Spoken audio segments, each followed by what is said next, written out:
Hey guys, bienvenue encore dans cette nouvelle session. Et là, je vais vous parler de l'obéissance. Mais d'abord, une question. La soft life. Nous connaissons dans cette génération soft life. I'm a soft girl, je dois vivre la soft life. Mais en Christ, il n'y a pas de soft life. Si tu es chrétien et que tu vis la soft life, c'est que tu n'as pas bien compris l'obéissance. Parce que l'obéissance, c'est démontré par une action, le sacrifice. Tu ne peux pas dire que tu es obéissant et qu'il n'y a pas de sacrifice à côté. Ce n'est pas possible. La parole de Dieu nous dit, l'obéissance vaut mieux que 1000 sacrifices. Longtemps, on m'a répété cette parole. Et j'étais là, mais pourquoi?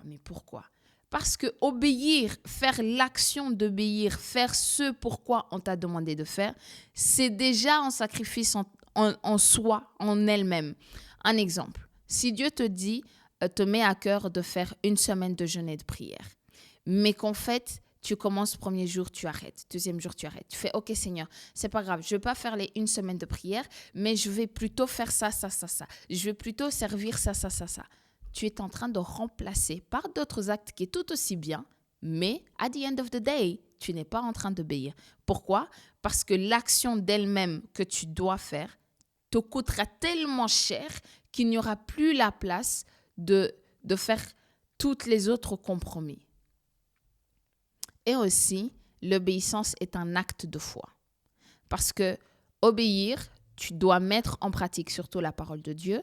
Tu dois mettre en pratique des choses que tu ne comprends pas, que tu ne vois pas, que tu ne saurais même pas expliquer. Mais juste parce que Dieu te le dit, tu le fais ainsi. À ne pas confondre avec la confusion. Dans l'obéissance, tu sais l'acte que tu vas poser. Tu ne connais pas le rendu de cet acte. Des fois même, Dieu peut te faire grâce de connaître le rendu de cet acte, mais au départ, tu ne connais que l'action que tu dois poser. À la différence de la confusion, où tu ne sais même pas quel acte poser. Je ramène ça dans la vie de tous les jours. Tu es avec un jeune homme où vous faites un cheminement. Tu es, Seigneur, qu'est-ce que je dois faire? La question que tout le monde se pose. Là où il y a l'obéissance, c'est Dieu te dit de poser un acte. Prends 3 jours de jeûne et prière, coupe le téléphone, coupe tout, même cette personne. Parce que tu es obéissante, tu vas le faire. Ou obéissant, ça peut aussi arriver aux garçons. Obéissant, tu vas mettre en pratique cette action-là. À la différence de la confusion, c'est tu poses la même question, Seigneur, qu'est-ce que je dois faire? Mais tu ne sais pas si aujourd'hui vous parlez, demain vous ne parlez pas. Aujourd'hui ça va, demain ça ne va pas. C'est très vague. Donc tu ne sais pas où poser le pied. Alors que la parole de Dieu nous dit qu'il est lumière. C'est lui la lumière. Là où il est, il y a la vérité, il y a la lumière. Donc si tu ne sais pas quelle action poser ou mettre ton pied prochainement, tu es dans la confusion et non dans l'attente d'une obéissance. Et aussi, ne pas obéir totalement, parce que ça c'est quelque chose que j'ai longtemps fait, c'est trouver un compromis. Seigneur, tu me dis ça, je vais le faire, mais à moitié, et puis je vais faire ce que je veux, mais parce que je t'ai obéi, je peux faire à côté ce que je veux. Quand Dieu te demande d'être obéissant, quand il nous demande d'être obéissant, c'est une obéissance totale. Sans l'obéissance, on est impatient. Parce que derrière l'obéissance, il y a un breakthrough. Derrière l'obéissance, il y a un breakthrough. Nous, on est impatients d'arriver à ce moment-là et en sautant l'étape de l'obéissance. C'est ce que les Israélites ont fait avec le roi. Ils ont dit à Samuel, écoute, nous, on en a marre. Nous, on veut un roi. Là, tout de suite. L'impatience a créé la désobéissance et a créé un roi qui, au final, il n'était pas bon pour eux. Alors que s'ils avaient été patients à la voix de Dieu, à ce que Dieu va leur dire, les choses se seront passées autrement.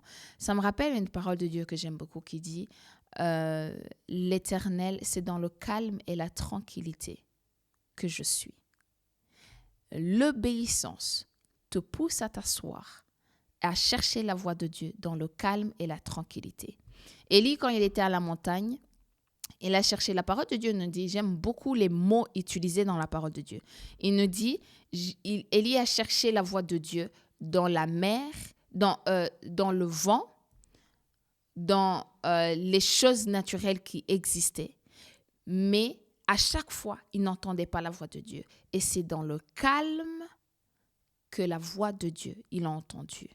Donc, à chaque fois que tu es dans un rush de trouver une solution, tu es dans un rush de mettre en pratique et aller vers ce breakthrough, c'est que tu n'es pas dans l'obéissance. Parce que l'obéissance demande à être patient pour bien comprendre les instructions de l'acte que tu dois poser, la poser totalement, et ça te coûte tellement cher que tu ne peux pas le faire vite. Il faut que ça prenne du temps.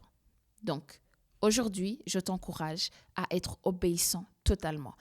S'il y a des choses qui sont bloquées dans ta vie, c'est par manque d'obéissance. Tu ne trouves pas le chemin, tu ne sais pas quoi faire, tu es dans la confusion, manque d'obéissance.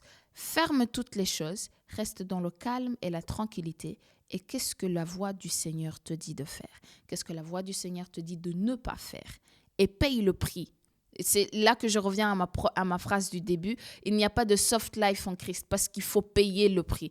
Il faut que tu portes ta croix et que tu dises « Je sacrifie ma chair et mes envies et mes désirs juste par quête d'obéissance et de comprendre la voix de Dieu. » So guys, je vous encourage à être obéissants. Je sais que ce n'est pas facile, mais toute chose vient au point à celui qui sait attendre. Soyez obéissants, stay blissful. N'oublie pas de t'abonner, de liker, de partager. Et à la semaine prochaine.